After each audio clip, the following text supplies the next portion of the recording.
Are you happy with the electoral choices provided to you by the two major parties? If not, should you vote for a third party candidate? Not so fast.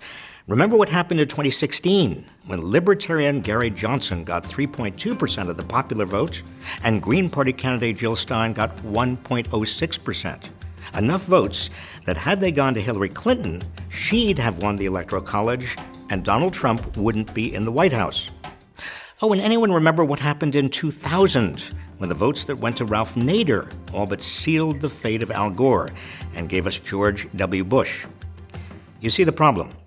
In a winner-take-all system like ours, votes for a third-party candidate siphon away votes from the major party candidate whose views are closest to that third-party candidate.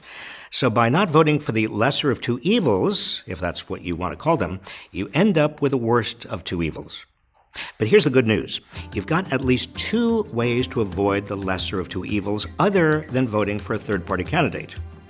For one, you could build support for your favorite primary candidate inside one of the major parties, like some of you did for Bernie Sanders in the 2016 Democratic primaries. But you might say, look what happened to Bernie. The Democratic Party establishment rigged the game against him. Now, I don't want to open up this particular can of worms. But if a party establishment has a chokehold on the primaries, the answer isn't to go with a third party and end up with the worst of two evils, but to organize and mobilize inside the party to break that chokehold, as some would say the Tea Party has done in the GOP. Never underestimate the power of grassroots activism focused like a laser on taking over a major political party that is ossified. Now, here's another way to avoid the lesser of two evils. Get your state to institute ranked choice voting, also known as instant runoff voting, which allows voters to rank candidates in order of preference. The process is simple. In the first round, only voters' first choices are counted. If a candidate gets a majority, that's the end of it. That candidate wins. If no candidate gets a majority, the candidate who received the fewest votes is eliminated, and then the second choices of voters who preferred that candidate are counted. If that gives a majority to one candidate, that candidate wins. If there's still no one with a majority, the process continues until one candidate gets a majority.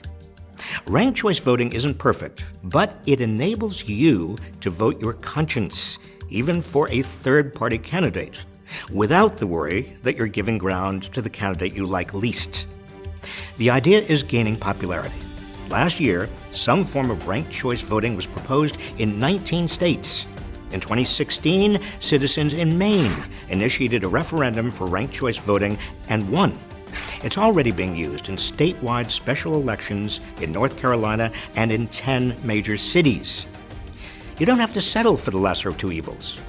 But in order to get the candidate you want elected, you need to get involved now, in the primaries, and in changing your state to ranked choice voting. It's our democracy. Whether it works is up to us.